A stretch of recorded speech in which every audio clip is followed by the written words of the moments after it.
What's up, guys? Welcome back to Funcast, episode 9. Our guest today is Dennis Walker.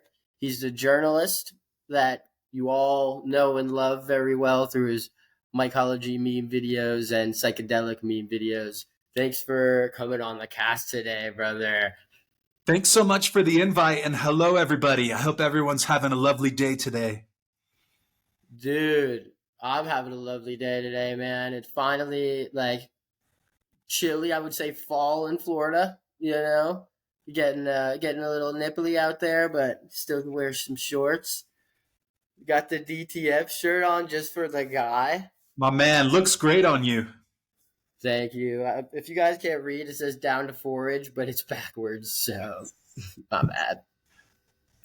So, dude, I love your work. Like, I'm a big fan of your work. You, the way you portray what exactly you're, portraying in your videos is, it's kind of unmatched, right? You're really hitting like a lot of the stereotypes, arguably, of the psychedelic community, while also hitting the stereotypes of like the professional journalism community, and you're merging those two into this beautiful work of art. How did you How did you even start that, man? Have you been a journalist for your whole life? Well, first off, I want to commend you on also having an awesome approach to what you're putting out there. I think your approach is very unassuming, very low key, loosey goosey, just the way I like it. There's a lot of over presentation and projecting, I think, that goes on when a emerging industry comes out and people start getting excited about something. There's a lot of people who really want to be polished and put together. But my type of mycologist, mushroom enthusiast, psychonaut is like you, is kind of low key, taking it easy, path of least resistance, and not this super polished professional PR image that, we carefully curate and craft. So really that's what I'm trying to do with Mycopreneur as well, is to inject a little bit of fun into this conversation, to inject a little bit of nuance, right? There's a lot of noise. There's a lot of brands and people growing 700-gram mushrooms and super high potency and this and that. And I really just want to take it back to the roots, back to the mycelium, and connect with people, have fun, not take myself too seriously, and at the same time, hopefully put out really quality journalistic coverage of the space, and not just in the US, all over the world. That's what gets me pumped, is seeing people literally all over the planet turning on to mushrooms and learning from each other. Dude, I wanted to say you're a big inspiration for me as far as trying to keep it lax, trying to keep it fun. I love the fact that you're keeping it loosey goosey, because you're so right.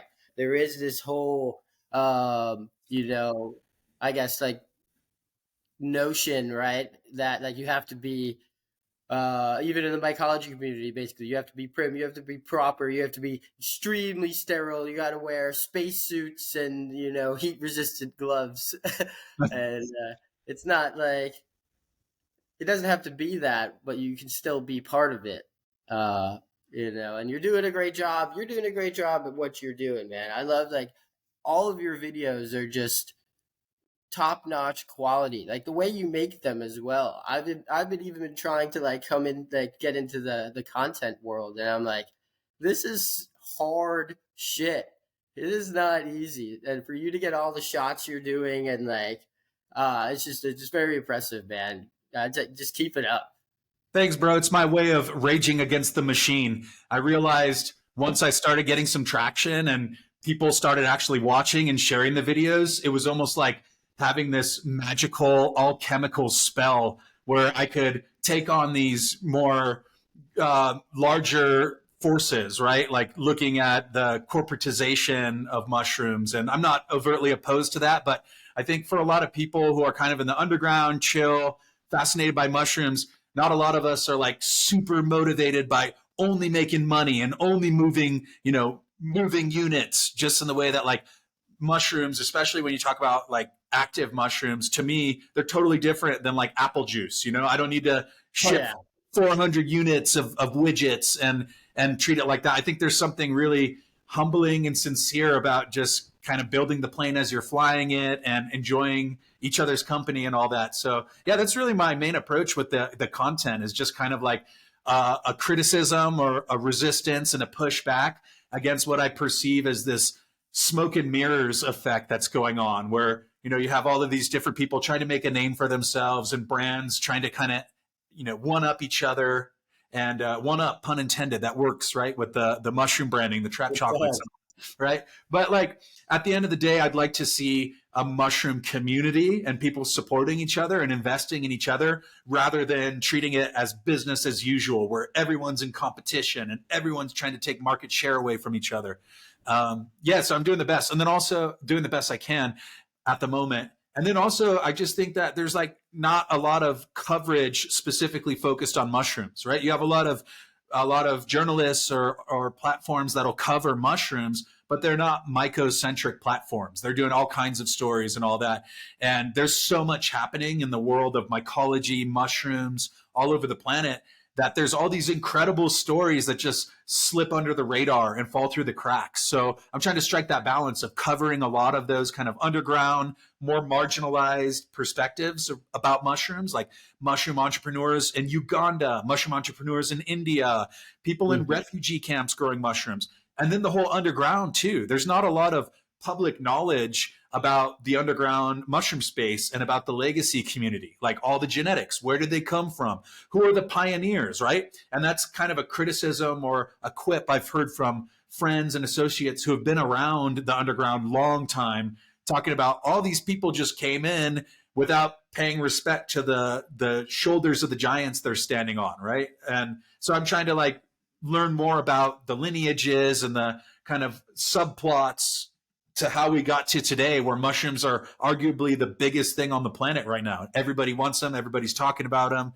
And it's not just actives and functional mushrooms, right? Like I'm pretty fascinated by mycomaterials, all the other stuff, dude, like mushroom reishi leather and mycofiltration and like this and that and the other. So that's what I'm trying to do, is cover that in a fun way. And you are, man. And I feel like you're also giving back to the communities, as far as like putting respect on their name, right? The way, like, talking about all of the, whatchamacallit. It's like, I guess, like, your typical, like, United States, like, born and raised shamans, I guess cultural appropriation is what I was looking for, right?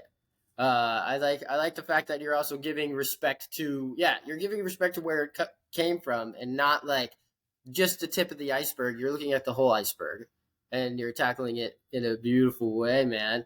So I feel like this is kind of a question that just everybody wants to know, or at least from what I've seen throughout the community. What do you like? Are you a journalist full time?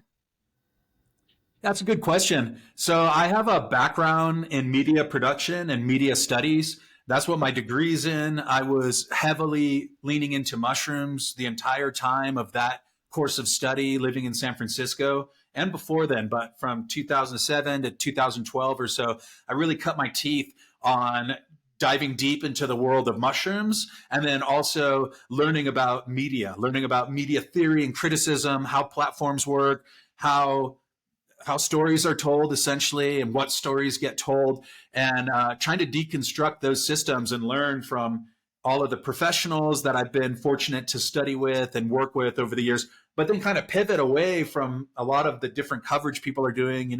Some people I know are writing about drugs, but the vast majority of them are like creating content. They're working in streaming at Amazon or Netflix and working for large platforms, in the tech world. But like I was always primarily fascinated with mushrooms and with psychedelic mushrooms, different psilocybes. And so I wanted to find a way for a long time to merge those two worlds, about storytelling, about media production, and very, very high level, hopefully with journalistic integrity as much as possible and very high standards, but focused on mushrooms. So that really shaped my trajectory going back like 2007, when I was deep in the cuts at the University of San Francisco Media Lab on the first wave of social media, like making YouTube content in 2007, right? Making a late night show for our school television network we Yeah. had.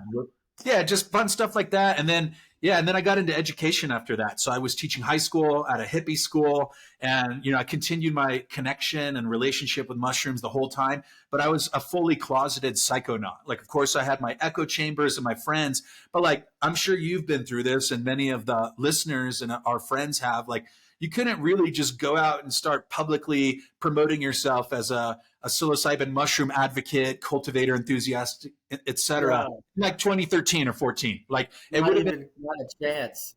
right. So like this idea now that like everybody has a mushroom brand and everybody, it's like a very new thing publicly, but I think a lot of us have just been kind of doing our thing in our little circles, and now we're emboldened, hopefully, to kind of be a little bit more public facing with all of this. And that's what I'm trying to ultimately do, is be a journalist, a satirist. Doing satire is kind of my bread and butter that I found.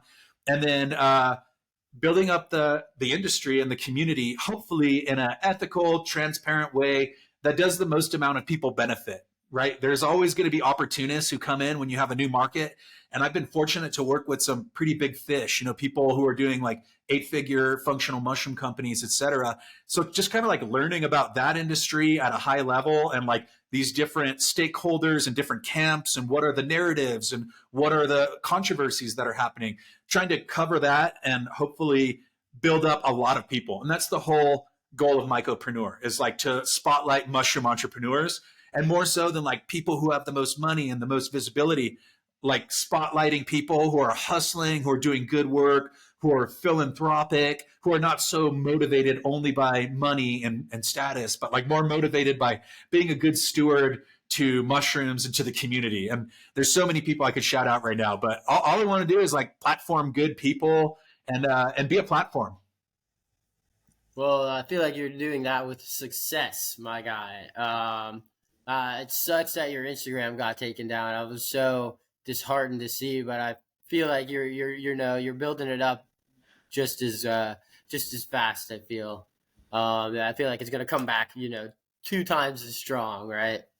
Um, it kind of sucks that, like, some of the things that you say, Meta's not too happy about. You know, It's um, it's a weird line right now. Like, nobody knows exactly where the line is, and pretty much everyone who's involved in the mushroom community, or at least many of us, have been deplatformed, and it's sort of arbitrary. But I get it. We live in a weird era right now where like mushrooms are super popular, especially psilocybin. Like, you can talk about it on Oprah and BBC, but you can't necessarily talk about it on social media. Obviously, there are people, find the sweet spot, but like, yeah, I got kicked off TikTok, I got kicked off Instagram, and here I am as a 34-year-old, with I'm married and I've had a career in education, and I do a lot of other media production, like various gigs and contract work and stuff like that.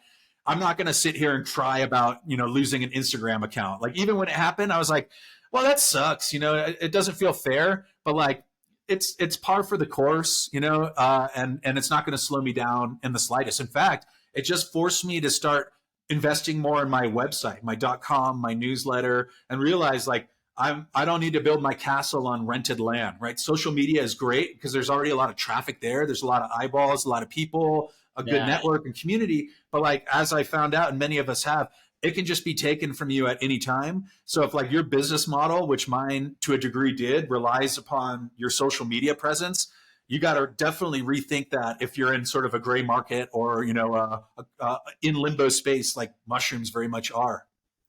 Dude, I've had to remake my account multiple times to just get it up to Instagram standards, so to speak, right? So it's like everything I'm posting now is completely different than what I posted when I originally made that account. And I've had to like go through the whole like process multiple times just to, had to like get banned, appeal the process, do the whole thing. I'm fortunate enough to have been able to have like gotten my account back, but um, yeah, man, that kind of sucks. I guess speaking of like larger companies, dude, you've been mentioned in Forbes, right? High Times magazine, like all of these like things that I feel most of the listeners grew up hearing about, if not, were maybe in. How does that make you feel as a journalist, bro? It's felt great. I can't lie. Like it certainly was never the primary motivation to get this huge social proof from these, legendary multi-generational brands as such.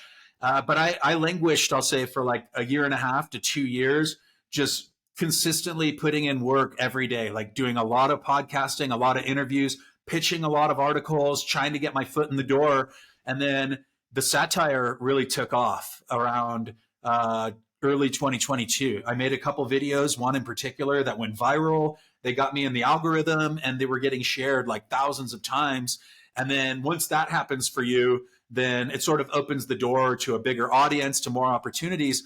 And just down the line, I started seeing a lot of people I had interviewed in these magazines, like in Forbes, a writer for Forbes or someone else's podcast got spotlighted in Rolling Stone. And I definitely had a little chip on my shoulder where I was like, dude, I've been doing consistently quality work. I hope I get recognized. And then it happened. And it's kind of funny when these things happen because there's almost no way to plan for them. Like you can spend so much time trying to pitch and hustle and like it all falls apart. And then a random opportunity drops in your lap. And like a true story about the Forbes feature, which was cool. It was a whole paragraph in Forbes about Bicycle Day that I had about the celebration of psychedelics, essentially on 4/19 that happens. Mm-hmm. And I was asked for a quote. I was on a bus in Borneo, of all places. I travel a lot. It's part of why I built this independent media platform so that I can be location independent. So I'm literally on a bus in Borneo with terrible internet. And I got this email from a publicist who I have worked a lot with, Zoe Wilder, and I host a lot of her clients on the podcast. And she asked me for a quote for Forbes. And I only have my phone. And she's like, I need this ASAP so we can make it to print. And literally, I'm just like driving through the jungle, like, okay, I got to sculpt a coherent thought, a quote, right? Which I'm very proud of the way I was represented in that article. But it was just kind of funny having to write this on a bus in Borneo and then like not even sure if the internet will go through. Finally, the email goes through. And then I hit the deadline by like a couple of hours. Like it was published immediately after that. And I just thought, wow, it's funny how that goes. And then the same with the High Times article. I got invited to write an op-ed for a column called Weirdos, which is specifically geared towards rants. It's really my style. I do a lot more like gonzo journalism, right? Or like injecting myself and my perspectives into the journalism rather than traditional APA style journalism you might read in like Time magazine. I do a lot more like op-ed opinion type stuff. So I was asked for a rant and I was like, okay, they're going to take 6 months to publish this. That's what they told me. Like we have a 6-month queue, because everyone's pitching to High Times. Like a lot of established journalists, people have been writing forever. So I thought I got to get in this queue. I got to submit something. And I literally wrote this hot take on my phone in Portugal, just like sitting down. I was like drinking this white wine that's famous there. It's green, young wine. And I was like, they asked for a rant. So I'm just going to send them a rant. And then usually when I work with an editor at different platforms like Lucid News or Psychedelics Today or whatever, they will make edits and send it back to me, right? So it's like a first draft. This one, not only did he get back to me like shortly thereafter, he said, actually, I'm going to bump this to the top and we're going to publish this right now, not in 6 months. And we're going to publish it as is. And I was super pumped about that. But then it also landed me in a little bit of hot water, which is the point of a rant where like, various people have different perspectives about how psychedelics should be rolled out, mainstream, corporatized, medicalized, et cetera. And yeah, so that article is called The Medicalized Psychedelic Narrative is Out of Control, which is kind of how I feel. Like we can get into that at any point, but I've been to a lot of these like corporate psychedelic conferences now, and this whole like angle and PR pitch about how mushrooms are good for lower back pain and this and that. It's like, maybe they are, but like, I think that, there's a lot more to it. There's a lot more sort of like broad structural societal considerations that hopefully they bring up when we talk about mushrooms, rather than immediately trying to like make you have to go to a clinic and get diagnosed and get insurance. That's where all the money is. So that's why synthetic psilocybin is what's used in all the clinical trials and all the mainstream press you read. Essentially, when they're talking about psilocybin, they're talking about synthetic tryptamines, right? A synthesized psilocybin. I didn't know that. None of the clinical trials, barring maybe a handful, but essentially none of them are using actual mushrooms. It's all synthetic psilocybin. And therein, there's the opportunity to patent it, have patent exclusivity. And it brings up this whole other sort of consideration and bureaucracy to navigate, which is where I think the mainstreaming of psychedelics is at right now. So it's a fascinating time. I hope that was a somewhat coherent take there, but yeah, I'm very proud to have been featured in all those. And then I had my 4th Rolling Stone appearance last week, which felt really good as well. Oh, dude, yeah, I forgot about Rolling Stone. 4 appearances, man. You're a goddamn rock star. If I've ever seen one. Hardly. So you travel a lot. When I feel like when I see your stories, you're eating, you're having like you live honestly like you live the life of like the Dos Equis man. You know, you're arguably the most interesting man in the world. That's the nicest thing anyone's ever said to me. Thank you, bro. I got you, man. Of course, dude. Well, like, what do you like to do when you're just not working? I mean, I feel like is it just traveling, eating, enjoying life, and freaking listening to music because that seems like a great life.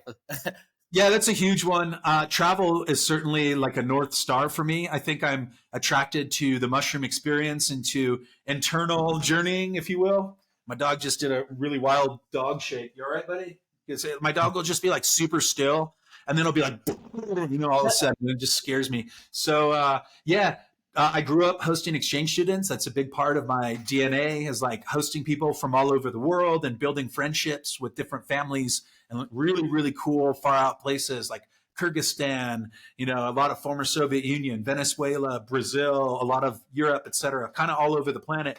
And so after college, when I was doing a lot of the teaching I did, you have a lot of time off as a teacher. And then I took a few like gap year situations where I was just like kind of backpacking. I worked with a working holiday visa in New Zealand, picking kiwis and then working in a green shell mussel factory, making money. Cool. Like it was cool, dude. I worked with like blue collar and Maori people with face tattoos. And, it was like a very rough and tumble blue collar workplace. And that was the hardest I've ever had to work, like packing boxes of green shell mussels and like counting boxes in a freezer. It's like sub-zero temperatures and you're wiggling between the roof and the top of the boxes. But that was a kind of a launching pad. And that's when I started really seriously dating my wife. We were traveling around the world for 8 months. So I've just kind of like always continued that and just tried to bootstrap it. I think a lot of people underestimate or rather overestimate how much it costs to travel. Like if you got friends, crash on your friend's couch, like, get a hostel, look for a cheap plane ticket and go to places that aren't going to cost you a fortune. And so I kind of did that for a few different years, like 2014, I did that. 2013, I did that. 2017. So yeah, like I'm about to take off to, I'm going to sail from Panama to Colombia for my birthday in March. So that'll be cool. That'll be like a 5-day sailboat trip, and then Dominican Republic. And then later in the year, I'm going to the Silk Road to Uzbekistan and hopefully Afghanistan, a few places like that. But it's the same reason I think I'm attracted to like having high dose mushroom experiences or solo macrodoses is this sense of like wanting to explore, wanting to adventure. I think that's perfectly valid. That's part of this whole narrative that's getting rolled out is like any magazine article or like large mainstream press you read about mushrooms or see, they're pretty much always going to tie it to mental health specifically. But like me and the homies, what if we just want a trip at a Flaming Lips concert? Isn't that kind of awesome if you know what you're doing and you are responsible and do your due diligence? Same thing, traveling. Like some people will ask me like, why are you going to Turkmenistan? It's like, well, dude, I'm fascinated by, extreme and interesting and arguably bizarre experiences. Like I get kind of bored just doing the regular, moving through life on such a routine and schedule all the time. Like, and that's also partly what's made it difficult in some ways to like manage Mycopreneur as a business, because it has turned into a full-time business, which was kind of the goal from the outset, is to figure out a way to just do this with, location independence. But like actually having to deal with larger companies, it's a blessing, but it also requires a level of like organization, being on top of shit, being punctual, scheduled. And that's something I'm learning right now is like the whole management side or entrepreneurial acumen of a business, which I do have experience with that. But it's something that, people will be like, hey, can you do a meeting at 6 p.m.? I'm like, bro, I'm gonna be so high at 6 p.m. Like there's no way I can take this call. Like you gotta hit me at the right time. So yeah, that's kind of where I'm at right now. But love traveling, love eating, huge foodie. And I love working on Mycopreneur, dude. It's almost an obsession at this point where I have to like find ways to disengage from it. Cause once you find your craft and something you love, like that's what you want to do. It's super fulfilling. And that has driven me way more than like a profit incentive. It's just the fact that I'm like, I love doing this. This is my wheelhouse. I feel good. I feel well equipped to approach this. And like, it is an honor just to do good work. Not even the result doesn't matter. Like just doing great work day in and day out consistently. That's what motivates me, and being, super passionately invested in your craft. The passion shows, and I feel like with Mycopreneur, what do you have any, fun plans for the future? Anything coming up? Well, dude, just today I was able to announce that I'm working with Everyday Dose Mushroom Coffee and Real Mushrooms. And these are two top tier, like heavy hitter functional mushroom companies. And so that's a really awesome opportunity. Dude, thank you very much, man. I've been bootstrapping it, slumming along. Like even when you get press and cool opportunities and like conferences and all that, I wasn't getting paid very much very often. So like, doing a full-time work and then sometimes making like $1,000 a month, dude, that's pretty rough, and I'm able to make it work, and we have other streams of income. But it's huge when these companies that do have profitability and scale are willing to invest in you because they believe in what you're doing and your potential and the work you're putting out there. So that feels really good. And that's also hopefully opening the door to more opportunities. Because like, as an example, with the content marketing and media production, a number of my friends I went to school with have gone on to these really prolific careers where they're doing essentially Instagram photography, which has kind of parlayed into other opportunities like National Geographic and, huge photographic opportunities. But a lot of it is built That's around, yeah, dude, if you have like a robust social media presence, if you've got 50,000 followers and you're consistently putting out good work, it tends to open the door to these kinds of opportunities. So, but what I want to get to doing, and what I did a little bit last couple of years, is I get these sponsors and people who want to work with me and who recognize that what I'm doing is a little different. It's, maybe sometimes unpolished, a little bit, it's very idiosyncratic and unique in its own way. But like, I want to be able to take some of the sponsorship and then shoot product promos all over the world and just like really ridiculous situations, like with my own style of humor. So I did 6 weeks in the Middle East a couple years ago. And that was when I first had a couple sponsors, and they sent me with a bunch of different like tinctures and products. And I was shooting satire in Saddam Hussein's abandoned mansion, like talking about how I'm going to turn this Iraqi mansion above Babylon into a cordyceps farm. And I was like walking around giving Iraqi friends cordyceps for the first time. And they were like, they had no idea what it was or what it was supposed to do. But it's just that kind of stuff. Like, and then I went to Jordan and I was out in the desert and I'm shooting product promo with Bedouins, like actual Bedouins who are like Googling about functional mushrooms. And I'm explaining cordyceps. I did a whole plot line where like I traded them cordyceps tinctures for camels. And then I rode the camel out into the desert to search for the burning bush. It's just like, I'm trying to do like over the top, really bizarre, attention grabbing, but interesting and well-crafted content, like mini documentaries, and it's worked to an extent, just the fact that it's like super bizarre, super different. It's accrued something of a cult following, which, you can at times leverage that to like be a little bit more mainstream too. Like if you have a cult following, you can usually confer that upon other opportunities, speaking engagements and such. But yeah, at the end of the day, I'm not like I don't have a 5-year plan or anything like that. It's just like my main goal with making content is I want to make myself belly laugh. If I make something that's really funny, that promotes mushrooms, that's a little bit, maybe fearless or in some ways critical of different power structures, like that's what I'm aiming for, dude. Like, so I very much hope to be in Turkmenistan shooting a chaga tincture ad, in August this year. And then I want people to like be scrolling through and then see me wearing a ridiculous outfit, be like, what the hell is he doing in this like white marble palace in the middle of Turkmenistan? Like, what is that? And he's like promoting mushrooms. I don't know why. That's just sort of my muse, is like doing really bizarre, befuddling, kind of satirical gonzo universe promo and journalism. It's really unique, man. It's when I say that, we're on this platform, and there's only so much we could really, talk about or do, right? And just like yourself, or I've created, I guess, like, we all have our like little following, and the other companies have their followings, and it's like we all sell substrate, or we sell grains for the most part, and it has to be done fairly same, you know what I mean? But people come to us just due to, like, us being that person who we are. um and I wanted to, I guess, like, backtrack to where you were talking about, like, some of the larger companies and how you grow at, like, they see, it's like, if you can grow as a person, right, individually, and start this account from scratch, then they're like, well, if they can do this from scratch, then they can definitely take my company and create content for it that will be seen throughout the world. So it's like, clearly your craft is, good, because you have the people who are looking for it coming to you to do that.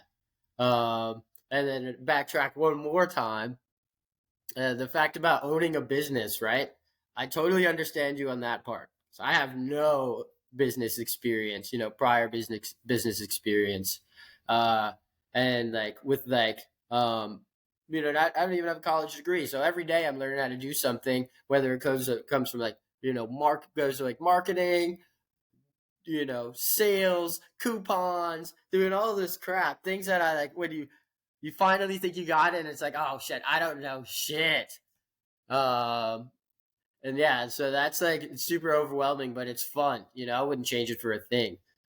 Dude, 1,000%. So, mindset that I've adapted is not really thinking about the end result of stuff, but thinking about consistently doing really quality work that you're super stoked on. And I think the reward oftentimes is to get to keep playing, to get to keep being a business. Like, I think a lot of times people are motivated by this pie in the sky end result where, like, I'm going to build a mushroom company so that I can make money, or so that I could do this and that. But, like, Yeah. for me, it's like I want to do Mycopreneur because I love doing Mycopreneur. I love learning about mushrooms. I just learned a crazy fact the other day. My buddy Alex Dorr, who runs Mushroom Revival, which is, one of the first, if not the first, cordyceps company in the United States, and they're based in Austin right now. He wrote an incredible book called The Little Book of Mushrooms that profiles in depth like 50 different mushrooms or so. And there's little cool factoids where you're just like, whoa, I've been studying mushrooms for years and I never knew this. But there was a mushroom fossil found at the bottom of the sea, I believe, that was 20 million years old. And then What? it was 20 million years old. And then it was taken and actually fruited. The spores were still No active, way. still intact. And then it grew mushrooms, even though it had been dormant for 20 million years. And it's the magic element that the more you learn about mushrooms, the more you learn about people and people working with mushrooms. Like, you could be in this game for a decade, 2 decades. Hopefully you're still learning. Hopefully, when you get to that point where you're like, oh, I know it all, I think that's when you really start to stagnate. So that's part of the guiding ethos of Mycopreneur podcast, is to have these kinds of conversations, build relationships with build relationships with people in the audience and learn from them. People grow mushrooms in vastly different ways. Like, I just went to India for their first mushroom festival. That was a really cool highlight from last year. And I got to give a speech for this group of Indians, and they're from all over the country there, and they had me wearing traditional outfits. So I had, like, no shirt on and this turban situation, and there was a name for it that I'm forgetting, but they dressed me up in a very iconic and regional garb. And then I got to give this talk about Mycopreneur in front of all these people, and they were pumped on it. But, like, learning from all those folks, like, they were doing stuff because in India they don't necessarily have access to the same materials and the same kind of turnkey situations that people in the States do. For lack of I'm probably oversimplifying it here, but they were doing a lot of interesting, innovative techniques. Like, I met a dude who made his own bioreactor and then had examples and proof of concepts of mycelium wood, where it was made from oyster mushroom mycelium, but it was like a thick wooden coaster. Like, it had the consistency of wood. I've never felt a mushroom material like that. And then he also had mushroom leather, which was very much a proof of concept and not like a MycoWorks, ready for market primetime material. But just the fact that this dude who's doing it as a side hustle, it's not even his full-time job, he's a programmer and engineer, has made his own bioreactor and started producing his own myco materials. Like, I just want to see what more creative minds can do. Like more, the person who invented PF Tech had no background in mycology, to my understanding. Like they pivoted in from some other discipline and then figured out how to do PF Tech. And I think the mushroom space is full of stories like that. So the whole goal of Mycopreneur is to uplift those stories and build a network, not just like try to selectively amplify voices that have the most money or strategy or whatever, but like building up a ton of different people. And then the ultimate goal there is to do one for us, one for them. So like, yeah, you gotta make some money. I gotta work with some well-funded companies, if I want to be economically viable. But it doesn't mean I have to exclusively focus on that. It's like I can do content and journalism and promo for them, and then I can spotlight a totally under the radar, totally underground cultivator, mycopreneur, etc., from a place like India or from Syria or from Oakland. And that's kind of my whole goal. Is like anybody working with mushrooms, doing great work, investing in their community, uplifting. I want to talk to them. I want to get the story, and I love connecting people. That's the other thing that a podcast is really great for. Is like, case in point, I had this dude Roger Holden from Mushroom Magic LLC on, and he's an extraction whiz. And then a guy heard him on my podcast on Mycopreneur, and then invited him to start a different company, and now they have Fruiting Body. It's their new company, Fruiting Bodies, and they're doing cordyceps chocolate and all kinds of amazing stuff. But like, it's just that network effect of like, really cool. That's what I want to do. Is like those stories to me, honestly, are worth way more than any tier one media press or anything like that. It's like actually significantly in some way contributing to the mushroom ecosystem and the mycopreneurial ecosystem. It's your version of your tier one press, man, and I like the fact that you mentioned how this is done in so many different ways, mycology, because a lot of people get stuck in the fact of like, well, this is the article I read on shroomery that was written in fucking 1993, and this is the only way I'm gonna do this, and it's such a lame thing, because there's so many different ways that mushrooms grow. I feel like, and I think I've mentioned this arguably on every episode, but they have their own kingdom, damn it. You know what I mean? Right. It's that is so, it's not even like, it's kind of just pushed under the rug, I feel like, a lot. And more people are starting to understand that like fungus they're cool. Like, and it's not just white button mushrooms, because fuck white button mushrooms. Yeah. What is that? The mafia, Joe Rogan talked about it, like the Portobello Mafia. Have you seen any of that? No. Okay, it's a whole other story, but yeah, agaricus, it's a huge market, by the way. It's like, don't quote me on numbers, but I want to say it's something around like a $50 billion market just for like button mushrooms and portobellos and crimini, which I believe are all three the same mushroom. And yeah, like baby portobellos, it's all just different levels of growth. Right? All agaricus, but it's these sporus, I think. Exactly, right? And nothing wrong necessarily with people who want those, but like I think that's what a lot of us grew up thinking about mushrooms. Like I literally had zero clue growing up. I especially as a kid raised in like a Christian household, very conservative, sports culture and all that, which I am very connected to in a lot of ways still. Like, I never heard anything about psilocybin mushrooms. Like maybe you had heard the word magic mushrooms, but it never really registered, And then I started learning more. Peers at high school when I was probably a freshman, I started hearing, these people smoke weed, and then eventually you hear a trip report, and like they all ate mushrooms in a basement together or in a garage, and they're like, like what? And then like I started reading more. I started reading Arrowwood, pouring down the Arrowwood forums, which was a full circle moment this last summer as I got to introduce Earth and Fire Arrowwood, who are the founders of that site, at the psychedelic conference in Denver that MAPS put on, where I was an MC. But it was cool. It's like, dude, I literally formed so much of the basis of my knowledge about psychedelics and mushrooms by Arrowwood and just reading trip reports and all that. And then getting a chance to meet them and introduce them and work with them was super cool. But yeah, and it just like evolved from there. where I still was very reluctant to try it. Like no one in my immediate circle was into psilocybin at that time or mushrooms at all. But then like junior year started, hearing more and more stories. And then eventually I was like, I read some Terrence McKenna, read enough Arrowwood. I was like, all right, I'm going to try these things and do it. Diving in, boys.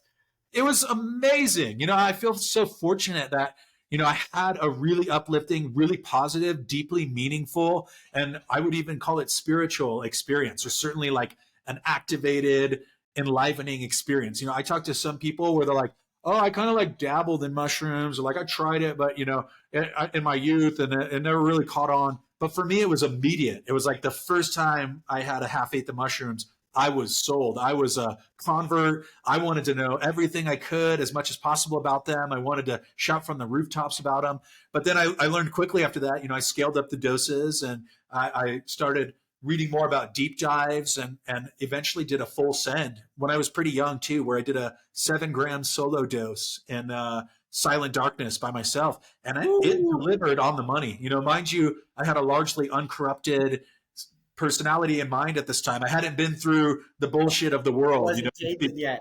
Yeah, bro. It's like, I don't know, man. Like I still maintain like a kind of childlike, as much as possible, view of the world. But like when I was actually kind of a child, like 18, still in high school, very protected in a lot of ways, like it was a full send, and it was an amazing, deeply cathartic experience. But then I found out after that, the hard way, that when you start trying to tell too many people about it, you just kind of sound like a lunatic, It's like 2007, right? So imagine like literally the next day or 2 days later, I'm going to high school trying to tell people that I was seeing hieroglyphics morphing on my bedroom walls, and that I had an out of body experience. And, you don't even have language for it. You don't have language for it. I've developed a little bit since then, but like, that's one way I've learned, like people will, arguably they'll come to you when they're ready. You don't need to scream and shout about your spiritual experiences. Like just take it slow, chill, hopefully learn something, and apply those insights into your life. And that's kind of the track I've been on now, where I'm seeing like with social media, with a lot of like people trying to build their brands around psychedelics, there's a lot of this like self-important guru shamanism, like Yeah. yeah, and like it's just a big turnoff in a lot of ways, and like I think all of us are guilty of it to some extent. But like I'm trying to increasingly like not really advertise the mushroom experience like for psychedelics. Like I almost never like talk about, unless asked, my own personal experiences. It's more like, hey, here's some funny concepts or ways of thinking about the cultural moment and time we have now, where like mushrooms are becoming mainstream. They're becoming advertised on major media, and essentially kind of turned into this like microdosing. I could go ad nauseum into detail about some of my concerns about microdosing, but at the end of the day, I'm a lover, not a hater. So, it's not my job to tell anyone what to do. I just do me. Dude, I completely agree with that, and I feel like I think we're taking the ego out of it, right? I think we're both successfully doing that. I think you're taking the ego out of it by extremely like accentualizing the ego in your videos, and I think that's like beautiful. And then also on that point, crap, what were you just talking about? I totally forgot. I was rambling. I had a couple drops of Rick Simpson oil earlier, and it slaps, man. I don't know if you're familiar with Dude, RSO is good. Yeah.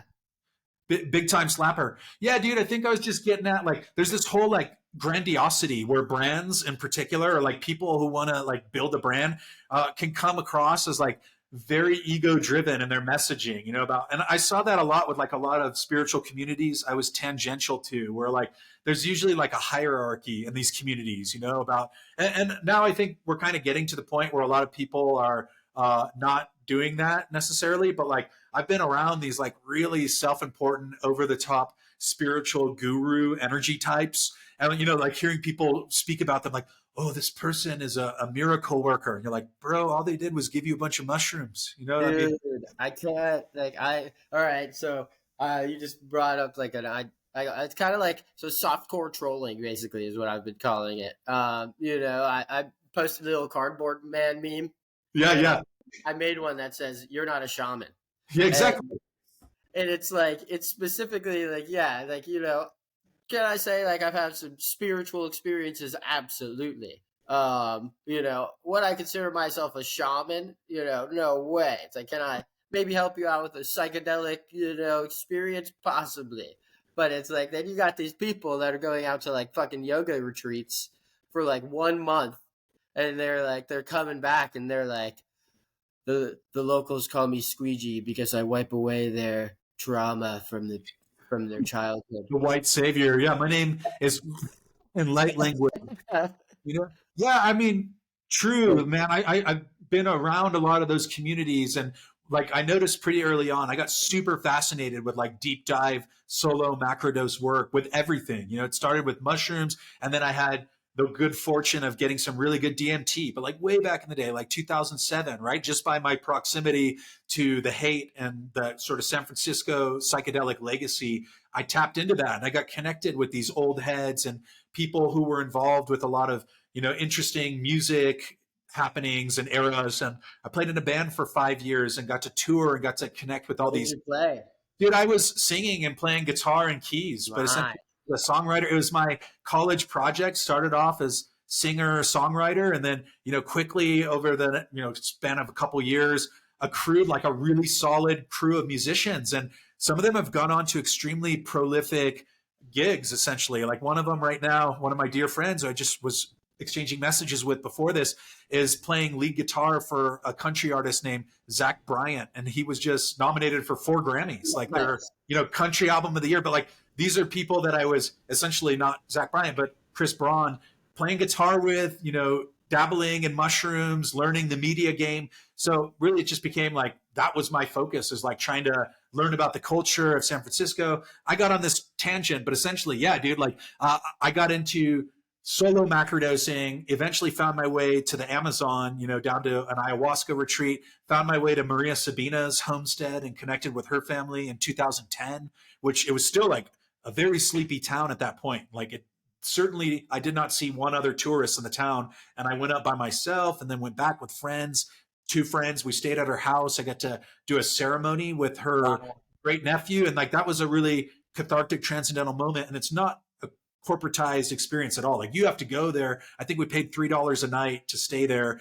You have to have relationships, be essentially invited in. And anyways, like over these many experiences, I accrued a lot of different reference points for the psychedelic experience, for different traditional ways that people did it. Like, oh, the ayahuasqueros in the Amazon have a different approach to the way they do things than, Maria Sabina's family, which is a different approach than the cults that are happening in the States, And so, but yeah, dude, I started seeing and becoming very wary of a lot of like these self-important, like archetypal shamanic figures. Cause I think like the most profound artists, healers, shamans, whatever you want to call that particular calling, they're usually quite humble people, right? They're not out there advertising their services and putting together fancy flyers with graphics. Like the word of mouth is spreading. So I'm endeared to those types. And I think there's a lot of like over self-promotion now. Like I'm in these WhatsApp groups from different conferences, and like there's a lot of valuable information, but there's also like super professionally curated retreat DMT ceremony on a yacht, where we're going to have like 12 people come smoke DMT, and we have this famous person coming to bless the DMT. It's a little bit off the top, bro. It's perfect the whole for ceremony thing. The whole ceremony thing. I think I like the way you made the video about the ceremonial cacao, and how it's only called ceremonial cacao because you're calling it ceremonial cacao, right? And I think like what that like digging deeper into that, it's like people are seeing these things being used for ceremonial purposes, and now they're taking that cacao, which is just a normal cacao, in like the people who are using it for ceremonial purposes, just cacao, and now they're calling it ceremonial cacao just because of that, and now they're selling it as ceremonial cacao. Yeah, man, and it's kind of just, I don't know. It seems lame. Well, dude, I get to spend a lot of time in cacao regions and parts of Mexico. And what I've noticed is these ceremonies and the ceremonial cacao, it's literally only available in tourist spots. The cacao is all over the place. This is the cradle of cacao and the south of Mexico and Central America and these regions. And most of the people actively working with it, unless they have proximity to a big tourist town like Tepoztlan or Lake Atilan in Guatemala, like you will not find ceremonial cacao. All you'll find is cacao nibs and beans and cacao because it's just cacao. So this idea of like ceremony, it's really a branding element. And to me, it's kind of it's disingenuous in a way, especially when there is no legacy of cacao ceremony. And some people will try to argue that, but they're misinformed. Like I have gone over this so many times. I essentially live down the street a good portion of the year from a multi-generational cacao farming family in a non-touristy region.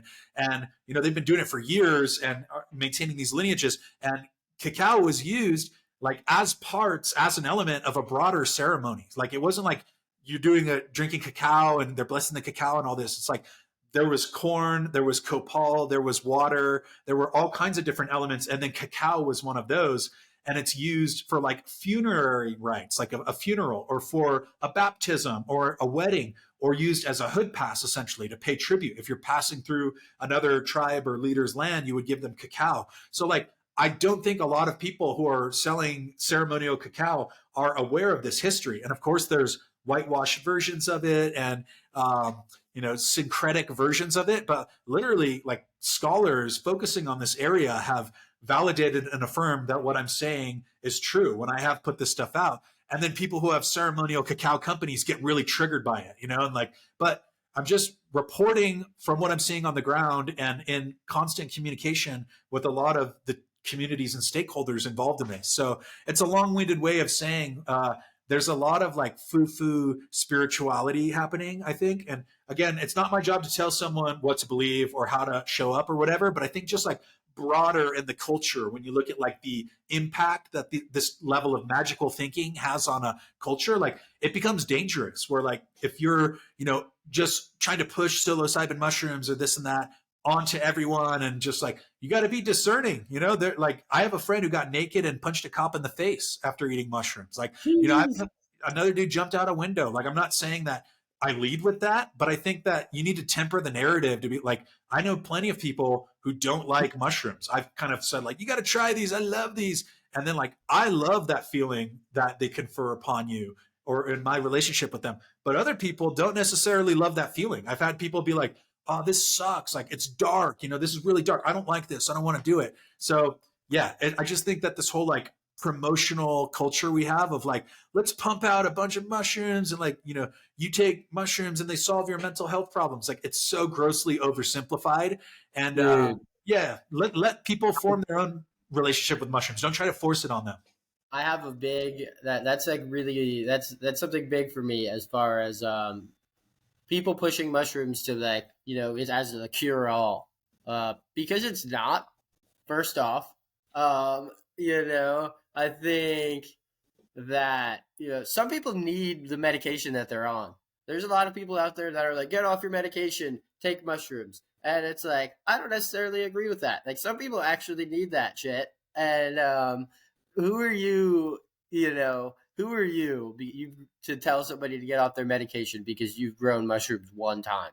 It's like you're not a doctor and you're affecting somebody's life by doing that. So I feel like I like the proceeding with caution aspect of that, right? It's like definitely open for people to like wanting to try this stuff, but also don't go against your doctor's orders and silly stuff like that. Like listen to your medical professionals, I'd say. Dude, 1,000%. And there was a thought I wanted to offer earlier that I'll round in here, which is when I was really fascinated with ayahuasca and mushrooms at a younger age, I had this idea that like the more of this you do, the more enlightened you become, the more spiritual. And it's that sense of like, that's a consumptive model, right? Like, I don't think that's the best way to do it. Yeah, I love not at this point. Like, I honestly like the smaller doses a lot more than like the big macro doses. Like sometimes they have ice and all that, but like I love like a 1.5 gram dose, and not trying to be so uber spiritual and serious. But like, last night I was cracking up over this meme. Like I was just like, I couldn't stop laughing. And it was literally like, I try not to have my phone around when I trip, but you know, at a certain point, like hours in, I might pull it out and like change a playlist or something. And I saw this meme and I was just like dying of uncontrollable laughter. And I thought like, that's good shit. Like that's really worthwhile right there. But like when I started being involved or connected to this more like ceremonial, like deep work where people are doing like, you know, going to Peru and drinking ayahuasca in the Amazon and having these purges of generational curses or whatever, I started following the blog of this woman who was an apprentice, and she was from the US. She was apprenticing down at an ayahuasca center, and she did like 280 ceremonies of ayahuasca that she was like writing about. And then she was still having like these crazy personal drama problems she's posting about, you know, about like, you know, problems with her kid and her ex-partner and problems with money and this and that. And like, just, I almost got to see like in real time, this person come increasingly unhinged. And it kind of flipped my perspective where I was like, I have this sense because people are promoting it that like, you know, we don't have a clue about these substances in the West, but like, if I do 280 ceremonies, I'm going to be this enlightened shamanic being, you know, and then, but like seeing that, like she did all this over like multiple years and still had a super fucked up life, like arguably more fucked up than like maybe before. I was like, I could probably put the brakes on this. You know, I don't need to go back. You know, I went 3 times to the Amazon and I've, you know, gone into the macrodose realms many, many, many times. And I'm increasingly learning just to like enjoy a happy hour with friends, enjoy cooking, you know, like do the goddamn dishes sometimes, you know, Yeah. like, We were just talking about that last night, doing the yeah, dishes. that's it. Like, Just like enjoy your mundane life, make it fun. And that's where the satire comes in. Like I get sometimes more catharsis and joy and healing out of doing like a satire piece that really resonates with me than like doing a ceremony where I'm just like, dude, oh, that was great. I feel so good. I'm pumped. And yeah, so that's where I'm at right now. with like to add to the ceremony part, right? I wanted to say also I wanted there was something I wanted to mention before the ceremony part, as far as just being able to like take a dose and have fun and not necessarily have it be the medicinal aspect. Whereas like if you're took a 1.5 grams, you're chilling looking at memes, that's also, I feel like, good just chilling, but arguably could be healing in itself, right?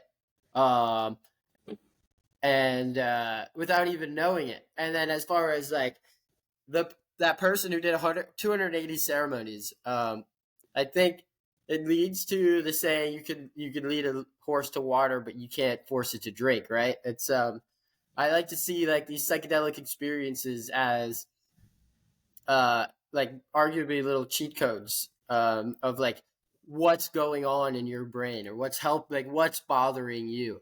So it's like you can dose as much as you want to dose, and you can be arguably led to the things that are bothering you, but until you actually take the initiative to fix those things, it's still going to be a constant in your life. And there's no matter how many trips you have, arguably that's why it's going to, if anything, be worse, because you're not working on yourself. You're saying you're working on yourself by like losing your mind for like 8 hours. I think spiritual bypassing is a term that some people use for that.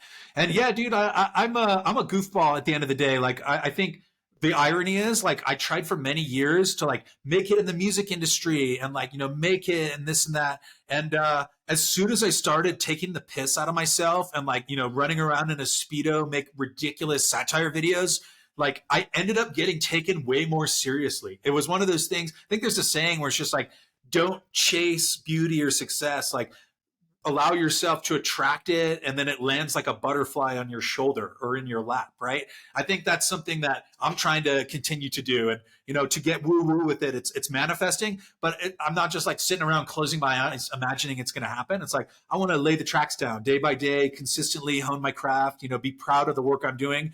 And then just by, who would have thought, dude, by literally being a fool, being a jester, and like leaning into being this ridiculous person that no one should take seriously, all of a sudden, then I started getting invited to do keynotes. And it was just like, that's, I think, another things mushrooms have taught me is like the gesture element, like the humor, that realm. Like we can choose to work on certain parts of ourselves, right? Like some people go into these psychedelic states or whatever, and like you choose to make it really deep and focused and serious.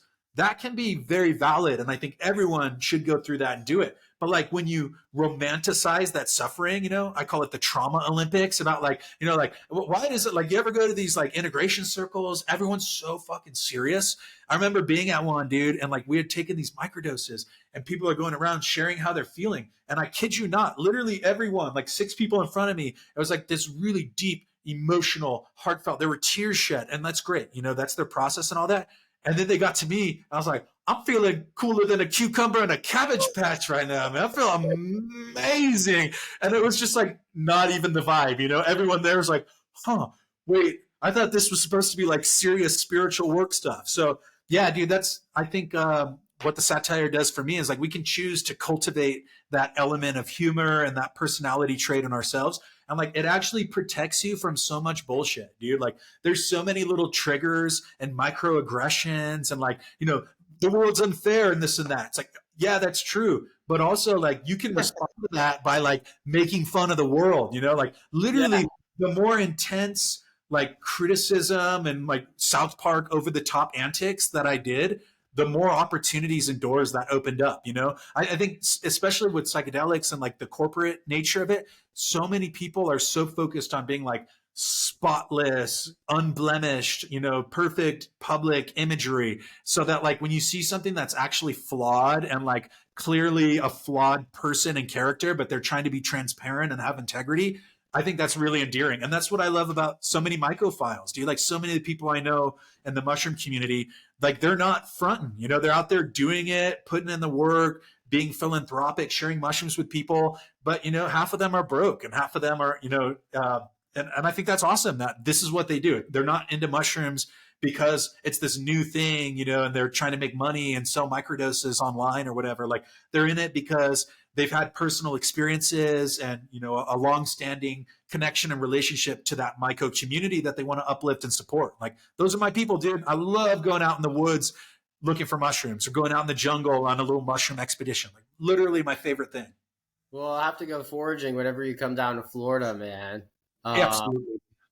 And I like the fact that like, you also mentioned that it's about making it fun, right? It's the uniqueness in that and it's like itself.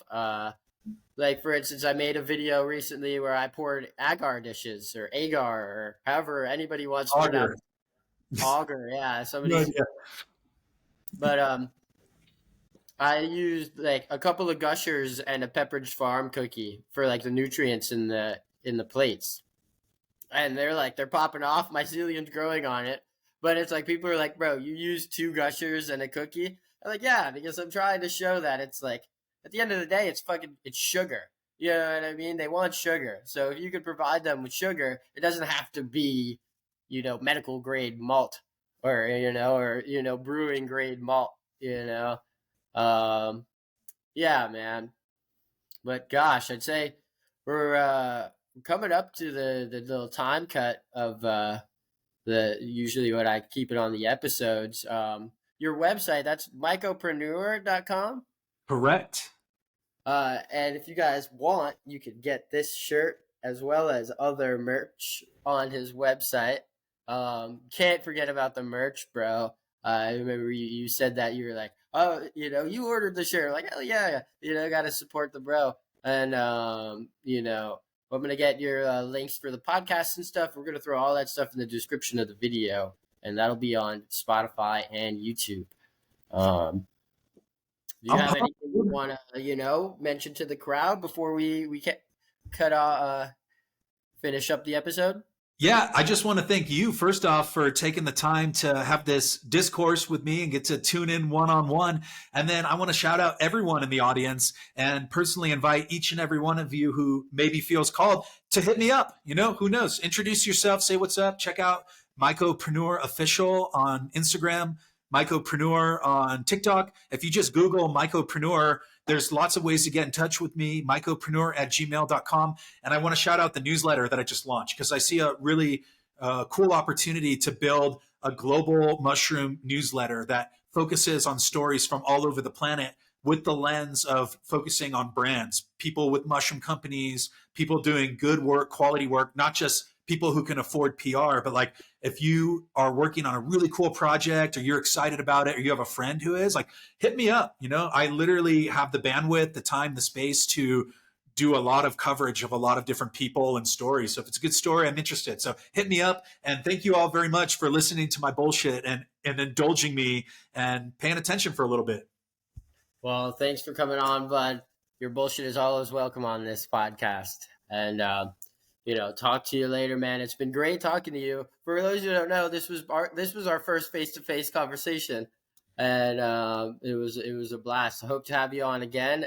Much love, bud. I'll talk to you soon. Peace. Thank you. Peace.